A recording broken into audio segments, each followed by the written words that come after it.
السلام عليكم ورحمة الله وبركاته.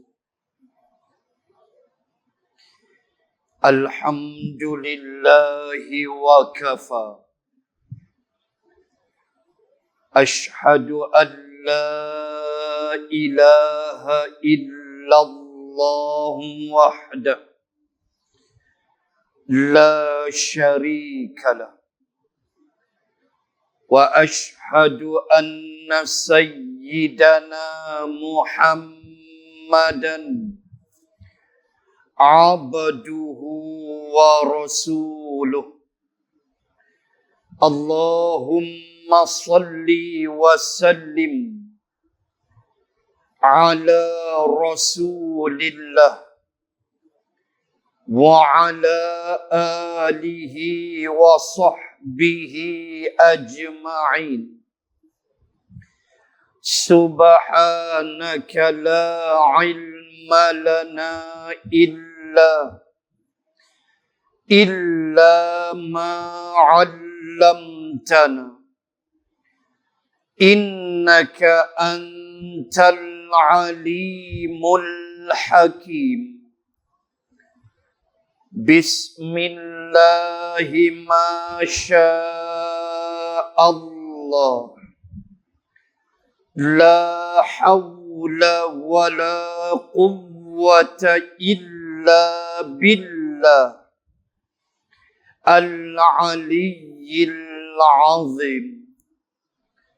أما بعد. Muslimin dan muslimat rahimakumullah. Sambung muka surat 185,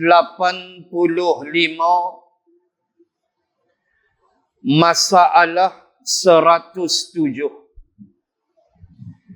Nabi sallallahu alaihi wasallam menyedikitkan dunia.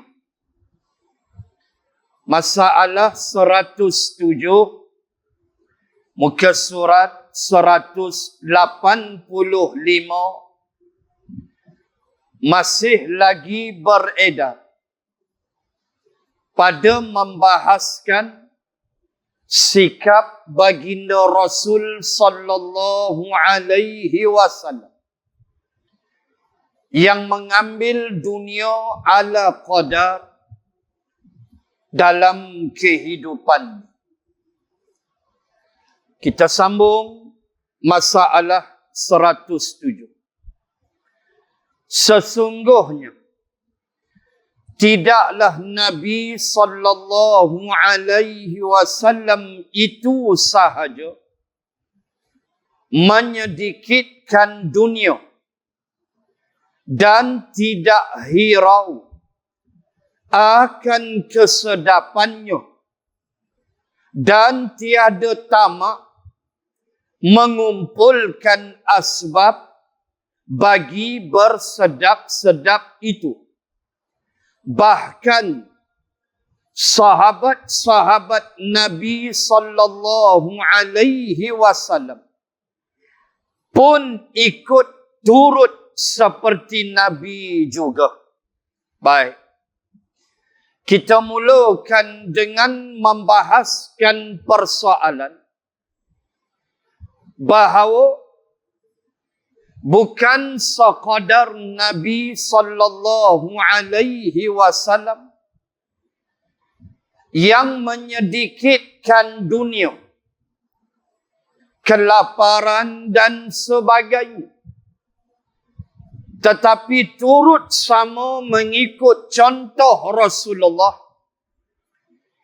ialah para sahabat radhiyallahu anhum ajma'in, yang akan kita baca kisahnya sekejap lagi. Itulah para sahabat sampai ke tahap kehidupan Nabi yang sedemikian pun menjadi ikutan mereka. Mereka berlapar seperti mana Rasulullah berlapar. Ingat peperangan Khandaq. Ingat peperangan Ahzab. Pada tahun ke-5 Hijrah. Peperangan yang diselimuti dengan kesejukan Madinah. Madinah pada waktu itu musim sejuk yang mencengkam hingga ke tulang hitam. Ingat ketika berlaku Khandaq, para sahabat kekurangan makanan. Lapar yang amat sangat. Kekurangan alat untuk menggali parit. Sehingga Sa'ad bin Abi Waqqas radhiyallahu anhu, salah seorang sahabat yang dijamin syurga oleh Rasulullah. Sa'ad adalah dua pupu Rasulullah, datuk adik-beradik. Sa'ad bin Abi Waqqas telah meminta izin kepada Nabi untuk meminjam peralatan menggali parit dari orang-orang Yahudi Bani Quraizah. Serba tak cukup, termasuk makanan. Lapar yang amat sangat. Tetapi demikianlah para sahabat dalam bab mempertahankan Islam, membela Islam, menghadapi serangan musuh. Mereka tidak peduli lapar atau kenyang. Begitulah mereka. Sehingga kekurangan makanan dan sahabat mengikat perut mereka dengan seketul batu.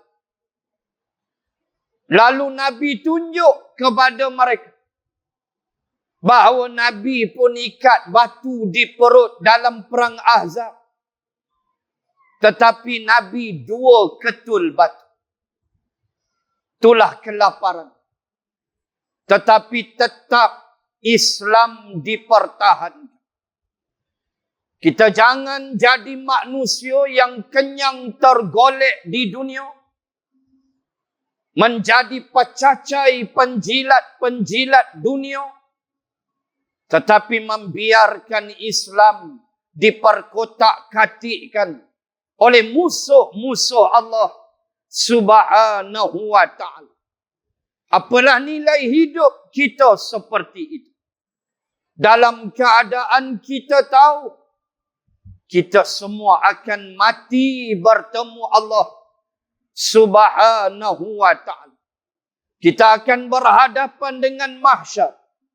Kita akan ditanya Allah tentang sikap kita di dunia terhadap agama Allah yang kita cintai ini. Maka sahabat mengikut Nabi sampai pada tahap berlapar.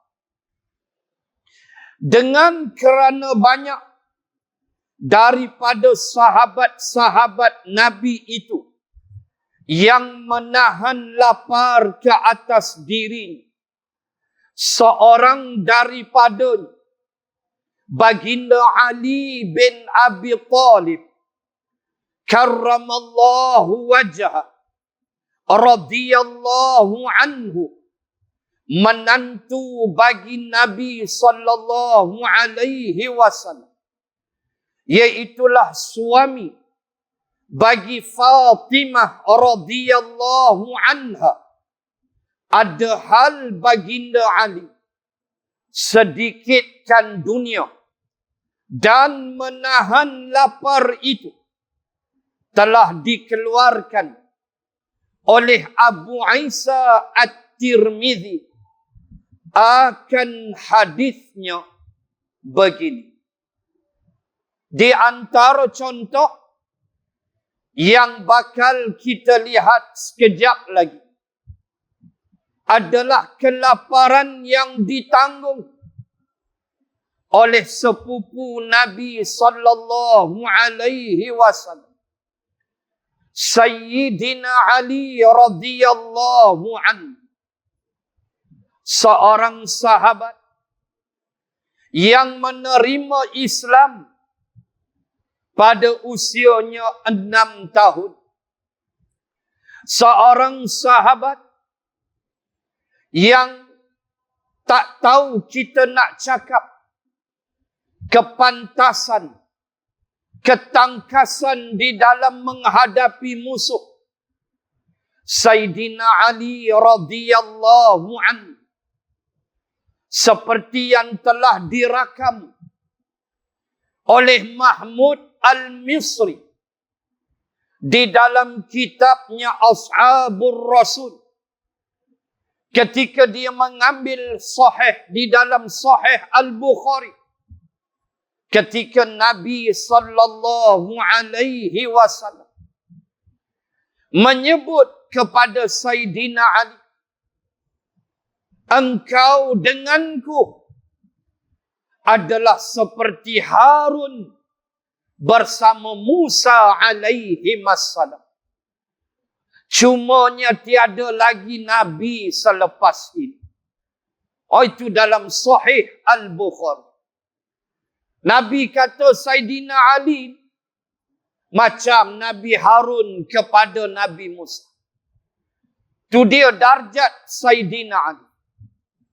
Sayyidina Ali radhiyallahu anhu adalah seorang lelaki yang kalau Nabi jatuhkan hukuman pancung, katalah dapat tawanan perang,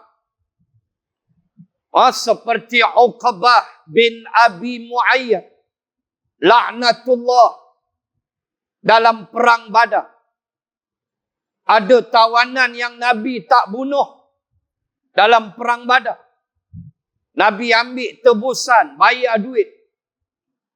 Ada tawanan yang Nabi bebaskan free of charge, iaitulah ayah saudara Sayyidina Abbas bin Abdul Muttalib. Tak Islam lagi waktu. Sayyidina Abbas kafir lagi. Jadi tawanan dalam perang Badar. Nabi minta izin para sahabat untuk membebaskan Sayyidina Abbas tanpa bayaran. Dan sahabat mengizinkan. Ada yang Nabi jatuh hukum bunuh. Itulah Uqbah bin Abi Mu'ayyad. Panjang cerita dia. Ada ayat turun tentang kisah Uqbah bin Abi Mu'ayyad. Ayat 27, 28, 29. Juzuk 18 surah Al-Furqan. 3 ayat tu baca. Turun bersempena kisah Uqbah bin Abi Mu'ayyad, di mana Nabi sallallahu alaihi wasallam tidak memberi kemaafan kepada dia. Nabi menjatuhkan hukuman bunuh. Dan selalunya apabila Nabi jatuhkan hukuman bunuh pancung, selalu yang bertugas 2 orang saja. Hak lain tak boleh campur. 2 orang ni saja Nabi detail. Nabi tugaskan pancung. Bila Nabi kata pancung, 2 orang ni je. Sayyidina Ali dan Miqdad bin Al-Aswad radhiyallahu anhum. Ini 2 orang ni ya. Bila Nabi kata pancung, 2 inilah akan bertugas memancung kepala musuh. Itu Nabi detailkan. Orang lain tak boleh kacau. 2 orang ni. Termasuk Sayyidina Ali. Sayyidina Ali radhiyallahu anhu adalah sahabat Rasulullah yang telah menghadapi musuh dan telah berjaya memenangkan Islam di dalam banyak peperangan. Jangan kita lupa, ketika berlaku peperangan Ahzab, musuh pertama yang cuba untuk menyeberang parit ialah Amru bin Wadud laknatullah, yang pada waktu itu dia berusia 80 tahun. Kafir. Dia 80 tahun waktu. Tetapi dia memang tangkas dengan permainan pedang. Dan dia mencabar Rasulullah. Dalam keadaan Nabi mendiamkan diri di peringkat awal. Dia cabar Nabi. Dia kata Nabi pondan, penakut, bacul. Mana dia syurga yang Muhammad janji dekat kamu? Nabi memberi isyarat kepada sahabat supaya berdiam diri. Jangan layan. Provokasi. Amru bin Wadud. Dengan pedang dia masuk dalam parit. Mencabar Rasulullah. 3 kali dia cabar. Masuk kali keempat. Saidina Ali bangun. Ya Rasulullah, tak boleh biar. 3 kali dah ni. Duk kata kita pondan, bacul, penakut. Duk main-main dengan syurga. Ya Rasulullah, 3 kali dah ni. Maka Nabi faham hasrat Saidina Ali. Nabi kata pergi. Maka Ali menebas kepala yang kata samsing Amru bin Wadud. Jatuh di tangan Saidina Ali radhiyallahu anhu. Jangan lupa perang Badar. Ketika 3 musyrikin keluar mencabar Rasulullah. Utbah bin Rabi'ah, abangnya Syaibah bin Rabi'ah, dan anak kepada Syaibah, anak kepada Utbah, iaitulah Al-Walid bin Utbah. 3 keluar cabar Nabi dalam perang Badar. Lalu keluar 3 orang Ansar. Lalu kata Utbah, ni kami tak kenal ni. 3 ni siapa ni? Kami nak orang kampung kami. Maksudnya orang Mekah lah. Baru kita sedap berlawan. Maka Nabi kata, keluarlah Hamzah. Keluarlah Ali. Dan keluarlah Ubaidah. 3 orang Mekah keluar. Dan Ali berjaya. Hamzah berjaya. Membunuh Utbah. Ali berjaya. Membunuh abang Utbah, iaitulah Syaibah. Manakala Ubaidah berhadapan dengan Al-Walid, anak pedakan kepada Syaibah, iaitulah anak Utbah. Lalu kedua-duanya bertempur dalam keadaan luka parah. Maka Ubaidah akhirnya mati syahid ketika luka yang amat teruk. Dan Al-Walid berjaya dimusnahkan oleh Saidina Ali radhiyallahu anhu. Di dalam peperangan Khaybar, siapa yang Nabi beri panji-panji untuk meruntuhkan benteng Yahudi di tempat namanya Khaybar. Setelah Abu Bakrin gagal, setelah Saidina Umar gagal, dan Saidina Uthman menanti-nanti pada esok hari, mengharapkan panji-panji itu diberikan kepadanya untuk merempuh benteng Khaybar. Tiba-tiba Rasulullah bersabda, Ali, mana Ali? Lalu sahabat kata, Ali marid. Ali sakit. Ali sakit mata, bengkak. Nabi kata, panggil dia. Maka dibawa Ali, mata merah. Sakit mata. Maka Nabi ludah. Syufi'a Ali fil hal. Nabi ludah. Maka sembuhlah Ali on the spot. Filhal, lala tu juga sembuh. Maka Nabi kata Ali, ambil panji-panji. Dan Ali radhiyallahu anhu merempuh benteng Khaybar. Membuka 1-2 benteng yang akhirnya membawa masuk tentera-tentera Islam dan tumbanglah Yahudi di Khaybar. Sayyidina Ali radhiyallahu anhu adalah seorang lelaki yang terlibat di dalam peperangan dengan Muawiyah. Di sinilah adab yang kita mesti ada. Kita jangan mencerca para sahabat. Sayyidina Ali memerangi Muawiyah bin Abu Sufyan. Muawiyah memerangi Sayyidina Ali. Ulama membahaskan adalah kerana ijtihad mereka. Walaupun majoriti ulama bersetuju, yang benar pada waktu itu ialah Sayyidina Ali. Tetapi kata ulama, Islam memaafkan Muawiyah kerana mereka adalah sahabat Nabi.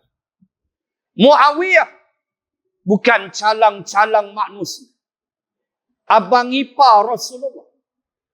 Muawiyah adalah abang ipar Nabi.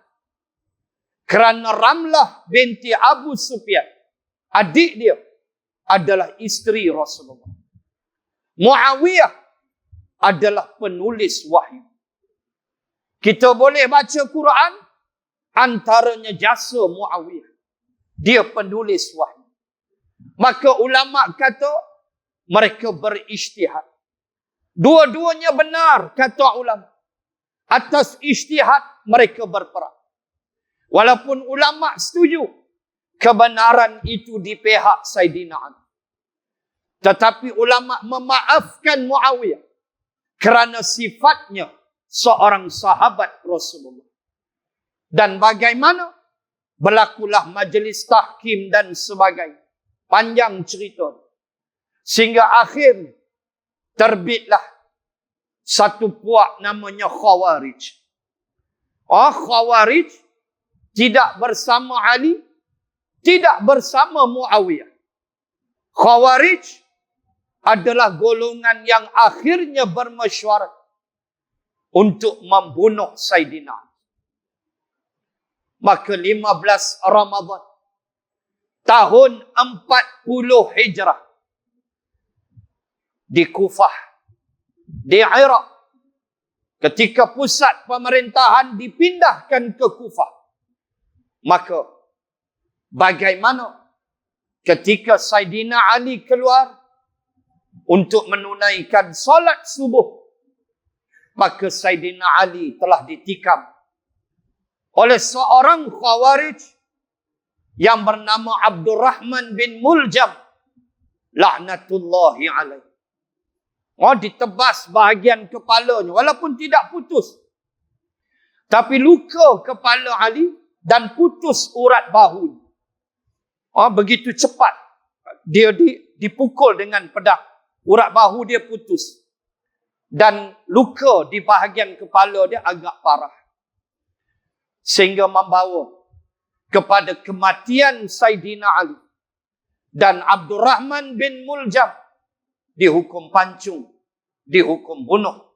Selepas kewafatan Sayyidina Ali radhiyallahu anhu.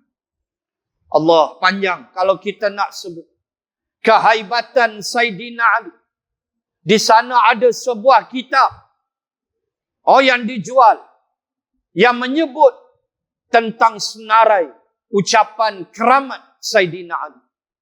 Sayyidina Ali terkenal dengan ucapan-ucapan dia yang hebat. Banyak kalau kita nak sebut. Saya ada kitab tebal juga. Semua ucapan Sayyidina Ali. Yang dihadiahkan kepada saya oleh seorang pelajar yang sedang buat PhD. Dia pergi Indonesia, dia beli kitab. Balik dia hadiah dekat saya. Alhamdulillah. Dalam tu semua ucapan Ali yang tak larat kita nak baca punya banyak. ucapan-ucapan, mutiara-mutiara haibat. Antaranya ucapan dia dalam menceraikan dunia. Oh, dunia ni aku dah ceraikan dia. Dan aku tak ada masa untuk merujuk kepada dunia. Antara lagi ucapan dia, antara ilmu dan harta, mana lebih baik? Yang tu famous. Kita semua tahu. Oh, banyak. Hebat Saidina Ali. Sampai Nabi kata, dia seperti Harun kepadaku. Seperti Harun dengan Musa alaihi wassalam. Itu kehebatan dia. Radhiyallahu anhu. Dan maqam Saidina Ali berada di Najaf, di Iraq.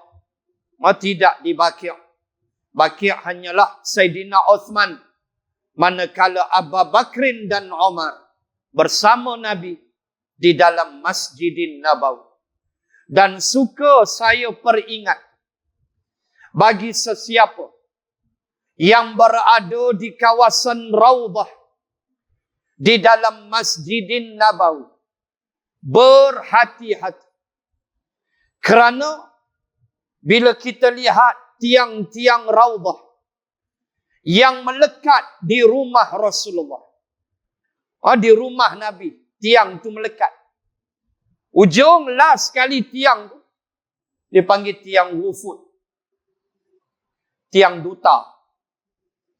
Lepas daripada tiang wufud adalah rumah Saidina Ali. Maka itu bukan Raudah. Kena faham hadis min baiti ila mimbari. Nabi kata Raudah, taman syurga tu, min baiti, daripada rumah aku. Rumah aku. Ila mimbari, sampai mimbar aku. Itulah Raudah. Itulah taman-taman syurga. Maka ulama-ulama hadis menyebut, rumah Saidina Ali tak masuk Raudah. Sebab itu orang berebut Raudah. Sebab dia tak besar mana. Cuma sekarang Arab Saudi dia buat giliran kan. Kita kena daftar nusuk. Macam-macam lah. Kena daftar. Ikut giliran. Dapatlah sekejap 15 minit. Ikut turn kita. Pukul berapa nak masuk, kita akan daftar. Dan dia kata lulus saja, standby. Tunggu. Dapat 15 minit. Tu pun dia punya berlari. Serupa tu. Saya pergi tahun lepas bulan 9. Saya dapat tiang second last. Tiang harsun. Tiang harsun makna pengawal. Saya dapat duduk di situ. Tiang harsun. Belakang tu tiang wufud. Nak pergi ke depan tak boleh dah. Dia bertinju serupa tu lah. Dia berebut bertinju tu serupa tu. Walaupun ada giliran. Dia tak peduli Pak Arab. Kita Melayu warok lah. Warok. Mereka dah. Dengan kita tengok mereka berlari. Warok lagi. Jawab dia berlari sama. Dapatlah tiang harsun. Tiang harsun sebelum tiang wufud. Itu Raudah lah. Tiang harsun makna pengawal. Di situlah Saidina Ali, Sa'ad bin Abi Waqqas, di peringkat awal Nabi berhijrah. Situlah mereka kawal Nabi apabila ada ancaman Yahudi nak bunuh Nabi. Sehinggalah Allah menurunkan firman-Nya, Wallahu ya'simuka minan nas. Dan Allah memelihara engkau daripada manusia. Bila turun ayat tu, maka Nabi bubarkan pengawalnya. Maka dinamakan tiang harsun. Tiang pengawal, masih lagi Raudah. Belakang tiang wufud, lepas tu rumah Saidina Ali. Tak masuk Raudah. Dia bagi dalam 15 minit. Lepas tu dia halau kita, grup lain pula masuk. Bagi saya, bagus juga. Dapat giliran. Tidak dulu, bertinju, patah tangan. Macam-macam jemaah saya patah tangan musim haji. Punya menahan tiang. Punya menahan kutukang duk impit. Dia duk tahan. Patah tangan. Jangan cari pasal Raudah punya cerita. Jangan. Berebut. So dia buat giliran ni bagi saya baguslah.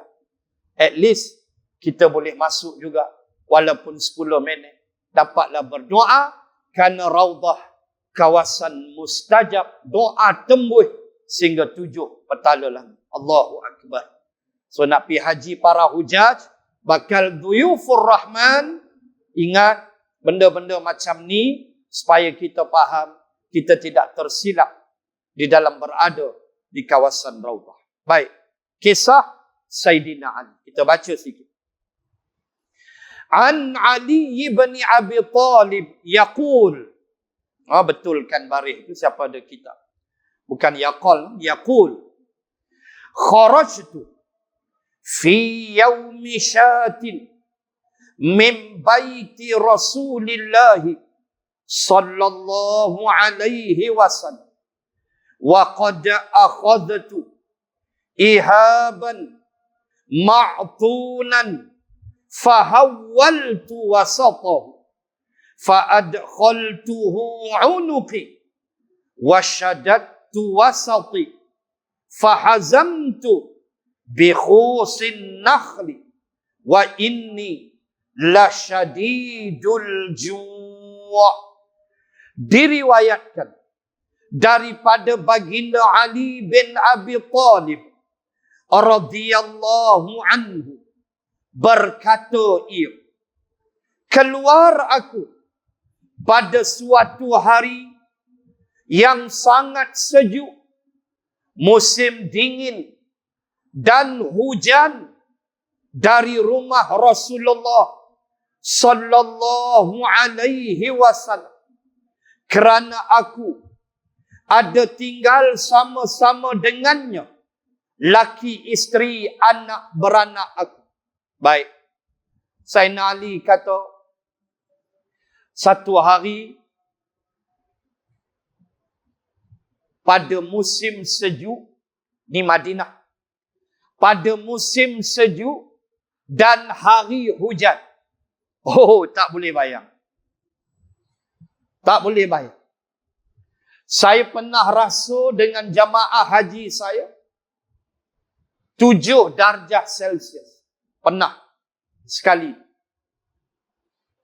Tak silap saya grup Cikgu Zul. Tak silap. Cikgu Zul. Saya bawa dia. Saya tak silap saya. Grup Cikgu Zul. 7 darjah Celsius. Madinah. Dia punya ketak, ya Allah, ya Tuhan. Bercakap ni, kira Manchester City lawan Arsenal. Kan? Ingat ku Arsenal juara, bungkuih. Berasap mulut. Sejuk. 7 darjah Celsius. Tuan-tuan, sejuk. Kita pergi Cameron dalam 17. Kan? Cameron Highland. 17, 18. Dekat tu lah. Kita pergi subuh di Masjid Tanah Rata tu.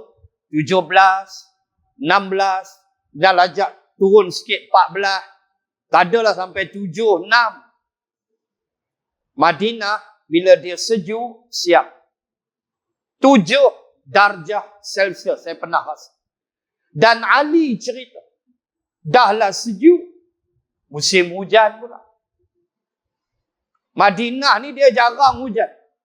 Tapi ada hujan. Sebab itu Rasulullah semayang solat sunat istisqa di Madinah. Minta hujan. Pembenihan awan itu usaha kita. Allah jangan tinggal. Minta dengan Allah subhanahu wa ta'ala. Musim dingin. Sejuk. Aku keluar, kata Ali. Dalam keadaan bila Sayyidina Ali kata, laki, isteri dan termasuk aku, anak-anak. Maksudnya, rumah dia tu bersambung dengan rumah Nabi. Itu maksud dia. Itu yang saya kata tadi. Lepas tiang wufud, rumah Ali. Itu yang dalam riwayat, apabila Rasulullah bangun solat malam tahajud, antara yang Nabi gerakkan, ialah Sayyidina Ali dan Fatimah. Nabi gerakkan mereka. Sebab sambung aja rumah tu. Belakang tu sambung tu. Rumah Sayyidina Ali. Maka Nabi gerak sekali. Bangun untuk tahajud solat malam. Ini Rasulullah. Maka sebab itu, Ali bila sebut begini, kita faham. Laki-laki, isteri, anak-anak. Maksudnya, rumah dia berkembang dengan rumah Nabi.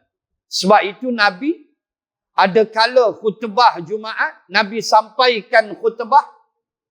Saat lagi keluar merangkak. Saidina Hasan, Saidina Husain, radhiyallahu anhuma, cucu Rasulullah, kadang keluar. Nabi tengah khutbah. Apa Nabi buat? Nabi turun daripada mimbar dan Nabi dukung cucu. Nabi naik balik atas mimbar dan Nabi sambung khutbah. Ada setengah pandangan menyebut itu khas untuk Nabi SAW. Kita tak payahlah. Tak payahlah. Engkak lah turun pula. Report Jabat Agama mampu. Kita tak payahlah. Kita yang pentingnya apa? Khatib tengah khutbah, masuk masjid, 2 rakaat tahiyatul masjid. Yang tu. Walaupun khatib tengah khutbah, jangan tinggal tahiyatul masjid. Sebab Nabi tegur sahabat. Bila ada sahabat duduk, Nabi tengah khutbah. Nabi kata, "Qum, bangun 2 rakaat yang ringan." Sahabat tu pun bangun tahiyatul masjid. Dan duduk balik. Begitu. Kadang kita perhati, tengok, masuk, duduk. Khatib tengah khutbah. Tengoklah. Kalau nak habis, tak payahlah. Kalau dia dah baca doa untuk Al-Aminul Karim As-Sultan, tak payahlah. Itu dah nak habis dah. Ni awal-awal. Khatib baru start. Tahiyatul masjid. 2 rakaat yang ringan. Baca Fatihah. Laju sikit. Dah. Tak ada masalah. Muslimin. Muslimat. Saidina Ali kata, aku keluar di musim dingin. Hari hujan. Kerana aku bersama dengan laki, isteri, anak beranak aku. Bila aku keluar, dapat aku kesejukan amat. Maknanya, sejuk tak ada ayat lah. Dah sembang dah tadi. Kesejukan amat. Maknanya, terlalu sejuk. Tak beku lah. Maknanya, terlalu sejuk. Dan saya tak boleh bayar. Bila hadis cerita, kalau wahyu daripada Urwah bin Mas'ud. Urwah bin Mas'ud cerita, kalau wahyu turun, musim sejuk. Madinah ni sejuk yang amat sangat. Jibril datang bacakan wahyu. Urwah bin Mas'ud kata, ketika itu dahi Nabi mengalirkan peluh. Tuan-tuan muslimat, apa cerita ni? Musim sejuk, berpeluh. Mengalir peluh. Ketika dibaca wahyu. Menunjukkan itulah beratnya wahyu. Beratnya Nabi menanggung ketika Jibril membacakan wahyu. Berpeluh di musim dingin Madinah.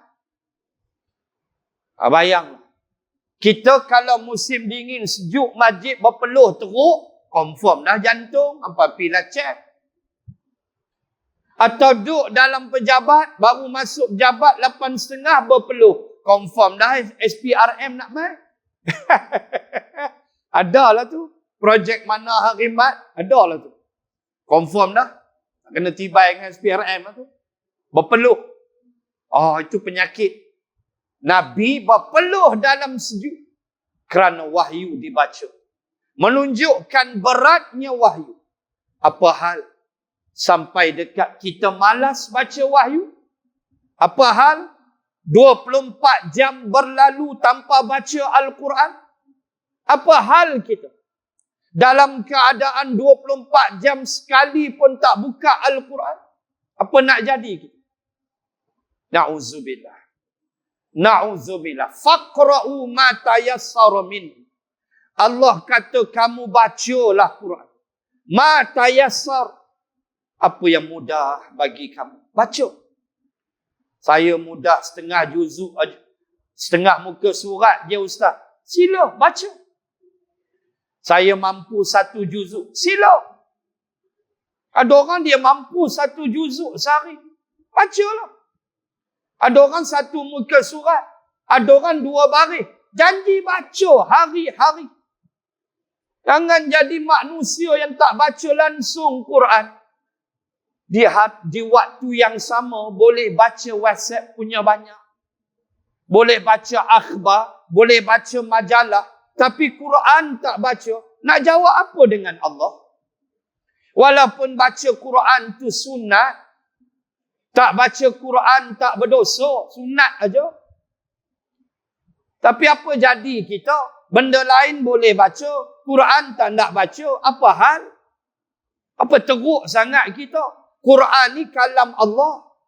Lisanan Arabiyyah. Bilisanin Arabiyyin mubin. Dalam lisan Arab. Quranan Arabiyyan. Quran dalam bahasa Arab. Dapat pahala baca. Tolong. Tolong tuan-tuan muslimin muslimat. Saya yakin tuan-tuan muslimat baca. Bagaimana anak-anak kita peringat sama. Peringat sama mereka. Jangan tinggal membaca Al-Quran walaupun sedikit. Baik, sejuk sangat kata Saidina Ali. Maka aku ambil 1 kulit buruk berlapuk. Dahlah buruk, lapuk pula. Kulit yang buruk. Zaman Nabi begitulah. Memang banyaklah peralatan daripada kulit. Hatta bekas minuman pun. Tak adalah kuku kowe, tak ada. Bekas minuman daripada kulit kambing. Tu Nabi. Itu para sahabat. Gantung kat dinding. Ada penutup. Itulah hadis sahih. Bagaimana Nabi minum sambil berdiri di rumah Anas bin Malik. Nabi minum, Nabi buka penutup kepada kulit kambing yang dalam tu ada air. Maka Nabi buka, Nabi tuang, Nabi minum sambil berdiri. Maka itulah nas dan dalil yang sharih bahawa minum berdiri tiada berdosa. Walaupun tiada apa-apa musyaqqah. Tiada apa-apa keuzuran. Saja-saja nak minum berdiri. Tak ada salah apa? Sebab Nabi buat. Tu dia duduk. Kita tengok orang minum berdiri macam tengok penyamun. Macam buat dosa besar. Tapi tengok orang makan tangan kiri, minum tangan kiri, diam. Walhal itulah yang tak elok. Sehingga Nabi sebut dalam Sahih Al-Bukhari, minum tangan kiri, makan apa semua tangan kiri, ini adalah syaitan. Nabi apa? Orang yang kidal menulis jaga. Jangan duk terbiasa. Makan tangan kanan. Minum berdiri, Rasulullah buat. Hadis sahih. Tak ada masalah. Saja-saja nak minum berdiri. Pantai bi. Tak ada salah apa. Sebab Nabi buat. Kena reti mana boleh, mana tak boleh. Bahkan Imam Malik rahimallahu ta'ala menyebut, aku lebih suka minum zam-zam sambil berdiri dan melihat Kaabah. Itu Imam Malik. Imam Malik dia prefer berdiri minum zam-zam sambil tengok Kaabah. Itu Imam Malik. Tak ada hal. Tak ada masalah. Maka kita mesti reti hukum-hukum yang sedemikian. Makanya dia pun jumpa ataupun dia mempunyai 1 kulit buruk yang lapuk. Lalu aku balikkan tengahnya. Dia balikkan, maka aku masukkan leherku kepadanya dan aku ikat akan dia ke pinggang aku. Maka aku berkaskan ke badanku dengan daun kurma supaya dapat aku berpanas dengan dia. Dan sesungguhnya aku pada masa itu sangatlah lapar. Allahu Akbar. Dia ada 1 kulit, tengah-tengah tu macam ada lubang. Dia terbalikkan, dia sarung kat kepala dia. So baki lagi tubuh dia tu, dia ambil daun kurma, dia ikat. Untuk warming badan dia. Untuk bagi panas tubuh dia. Itulah sweater mereka. Tak ada tebal-tebal wool macam kita. Tak ada. Tak ada. Itulah baju panas Saidina Ali radhiyallahu anhu ketika dia keluar daripada rumah Nabi dan dia menyebut, aku pada waktu itu berada dalam keadaan lapar yang amat sangat lapar. Oh, tak boleh bayang. Pak mentua dia Perdana Menteri Madinah, dia lapar. Tak boleh bayang. Itulah sahabat. Dengan dunia ni tak ada kisah. Wahai mentua dia, pemimpin nombor 1 Madinah. Takkan tak ada sekupang dua. Tak, Nabi serupa tu. Lapar gitu. Sama macam nantu dia, Saidina Ali sepupu dia. Bersangatan lapar. Al-Jua'. Cukup lapar sungguh. Dalam keadaan tidak empunya apa-apa makanan. Baik, sambung sikit. Walau kana fi baiti Rasulillah sallallahu alaihi wasallam ta'amun la ta'imtu minhu.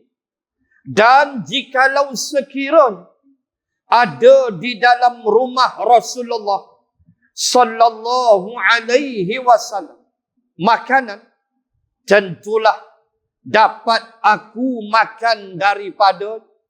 Ni tak ada. Kau ada, aku boleh minta. Sebab Nabi dia akan bagi. Nabi dia dahulukan orang. Dia kemudian, tu Rasulullah. Dia dapat susu, dia tak minum dulu. Rasulullah panggil orang miskin, bagi orang miskin minum.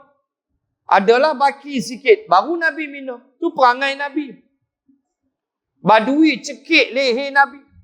Badui minta duit. Nabi kata, aku tak ada duit. Hampir kedai sahabat, kata Nabi. Hang ambil lah apa barang hendak. Abang kat dia hutang, aku bayar. Nabi nak tolong bayar. Ada kita buat lagu tu. Mampu hang lah nak barang, pergi beli sendiri. Nabi dah. Tu Rasulullah mulia, tak ada ayat nak apa. Mendahulukan orang lain daripada diri. Itu yang disebut. Qad ja'akum min anfusikum rasulun min anfusikum azizun alaihi ma anittum harisun alaikum bil mu'minin raufur rahim. Dalam surah At-Taubah. Sampai disebut Nabi ni orang lain senang, dia berat tak apa. Orang lain senang, harisun, dia susah tak apa. Itulah perangai Nabi. Yang kita kena belajar walaupun kita tak mampu nak buat semua. Tetapi memikirkan orang lain adalah sesuatu yang Islam tuntut. Tambah orang susah. Baik. Kalau adalah makan, mesti Nabi bagi. Maka dengan sebab kosong rumah Nabi daripada makanan itu, maka laparlah semua kami di dalam rumah Nabi dengan sekalian isterinya. Ya Allah, ya Tuhan. Astaghfirullah. Tak boleh nak bayang. Dengan Nabi lapar, sekalian isteri dia lapar, Sayyidina Ali lapar, Fatimah lapar, Hasan Husain lapar. Semua lapar. Satu keluarga mulia, Bani Hashim. Keturunan yang mulia. Keturunan baginda Rasul sallallahu alaihi wasallam berada dalam kelaparan. Menunjukkan itulah Rasulullah yang menyedikitkan dunia. Yang Nabi Aisyah kata, ada makan dia makan, tak ada dia puasa. Itulah yang tak mampu kita nak ikut. Tak ada mampu kita nak ikut. Puasa jugalah. Puasa 6, Isnin Khamis, puasa. Mai hari Selasa tak puasa, tak ada makan. Jawab dia start motor, pergi cari roti canai jauh-jauh. Kan, belah sini dah habis lah. Pergi cari dekat Taman Sejati. Roti canai sarang burung, kau punya. Kan, sampai ke situ kita makan, punya cari sarang burung sungguh. Nak daging kau, nak ayam. Daging lah. Sedap ya amat. Bukan sekepit. Dua sarang perempuan. Punya makan. Allahu Akbar. Puasa kat kita. Senin Khamis balun. Ni nak coming soon Zulhijjah. 9 Zulhijjah. Hari Arafah insyaAllah. Lepas tu Muharram pula. 10 Muharram. 9 boleh. 10 boleh. Allah. Tapi tak mampulah kita. Bila lapak. Abang kata tak apa. Puasa. Bini pun tarik muka. Tak apa. Jom pergi makan. Itulah kita. Tak sampai kita pada standard Rasulullah sallallahu alaihi wasallam. Baik. Kita sambung bulan depan. Panjang tu. Fa kharajtu altamisu syai'an. Insya-Allah kita sambung yang itu pada bulan yang akan datang insya-Allah taala. Wallahu a'lam. Pada sebelum ni nak pesan pada para hujaj, Duyufur Rahman, satu je saya nak pesan, banyakkan bersabar, itu aja. Saya tak ada pesan lain dah. Banyakkan bersabar. Ujian pasti ada. Ujian di Arafah, ujian toilet, ujian di Mina, beratur, satu tandas, 40 orang. 50 orang. Sebab tanda hanya ada 2,000. Satu maktab 2,000 tanda. So, satu tanda 40 orang. Bayanglah. Kita nak beratur 40 orang satu tanda. Tanyalah siapa yang pernah rasa. Tahulah letihnya. Kalau di Mina ni memang letih. Baru kita tahu rahsia. Kenapa Allah Ta'ala sebut fadhkurullaha fi ayyamin ma'dudat faman ta'ajjala fi yawmaini fala isma alaihi wa man ta'akhkhara fala isma alaihi liman ittaqa. Oh, kita tahu bila Allah kata siapa yang bersegera pada 2 hari tidaklah dia berdosa. Nafar awal, maknanya 12 Zulhijjah dia meninggalkan Mina. Siapa yang 2 hari kata Allah yaumaini fala ithma alai. Wa man ta'akhkhar, siapa yang melewatkan semalam lagi, tidur lagi semalam di Mina pun tidak jadi salah. Dua-dua pun. Baru kita tahu rahsia. Penangan di Mina. Sehari itu memberi perbezaan yang cukup besar. Sehari kita free tu 12 Zulhijjah lontar-lontar balik ke Makkah. Tak tinggal lagi semalam. Sebab kita tahulah penangan dia. Walaupun semalam tapi dia punya ujian macam 10,000 tahun. Ujian tak ada lain. Toilet tu. Maaf sebut lah. Maaf sebut. Tu yang ada kencing dalam botol. Maaf sebut. Maaf sebut. Kencing dalam botol. Malas dah. Istinjak tidur balik. Tak boleh lah. Pi 2 pagi beratuk. Pi 3 pagi beratuk. Aduh. So saya katakan sabar. Fasbir sabaran jamilah. Bersabarlah. Sabar itu indah. Nanti rasalah pengalaman orang tua potong queue. Kan? Kita beratur elok. Dengan bergigi. Macam cerita Piramli. Doremi. Apa? Seniman Bujang Lapuk. Apa tu? Kita beratur dah dengan bergigi, sabun, kuala. Beratur elok. Kita nombor 10 duk kira. Nombor 10 kira. Belakang ada dalam 12 orang. Tengok segi orang tua betul. Relax.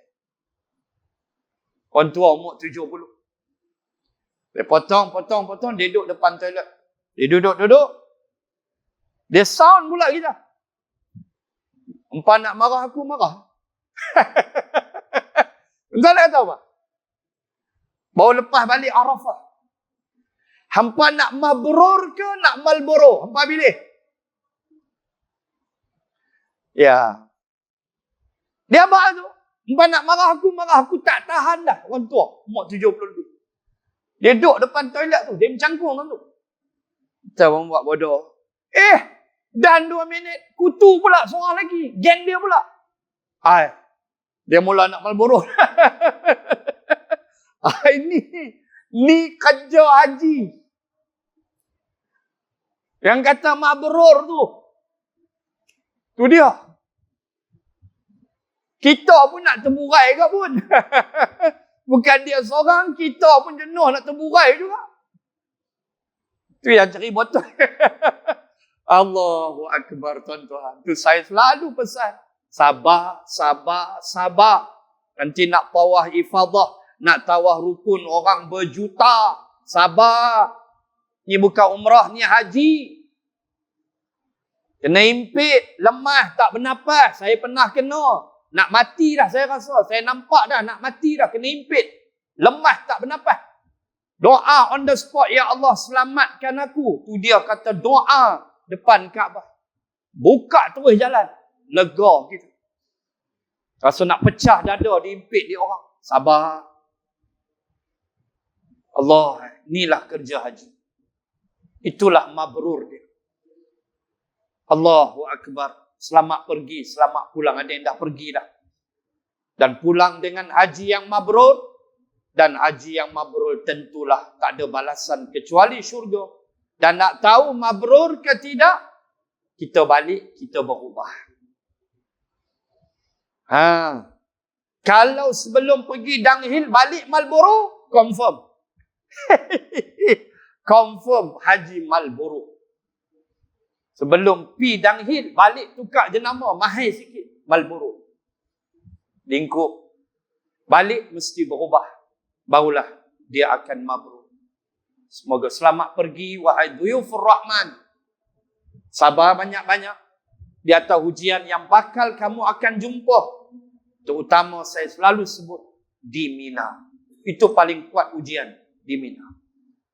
Sebab kita 3 hari di situ. Sabar banyak-banyak. Kerana yang kita terpaksa hadapi, terutama toilet, bilik air, mandi dan sebagainya. Mudah-mudahan Allah merahmati perjalanan kamu semua menjadi tetamu Ar-Rahman dan semoga pulang mengubah menjadi ejen-ejen perubah yang akan mengubah masyarakat. Amin ya rabbal alamin. Bismillahirrahmanirrahim. Alhamdulillahi rabbil alamin. Assalatu wassalamu ala rasulil amin. Sayyidina wa habibina Muhammad wa ala alihi wa sahbihi ajma'in. Allahumma zidna ilman warzuqna fahman. Allahumma rzuqna fahman nabiyyin wa hifzal mursalin.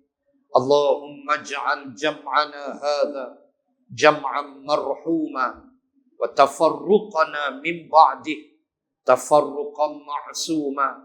ربنا آتنا في الدنيا حسنة وفي الآخرة حسنة وقنا عذاب النار. وصلى الله على رسول الله وعلى آله وصحبه وبارك وسلم والحمد لله رب العالمين. سبحانك اللهم وبحمدك نشهد أن لا إله إلا أنت ونستغفرك ونتوب إليك والله أعلم. السلام عليكم ورحمة الله وبركاته.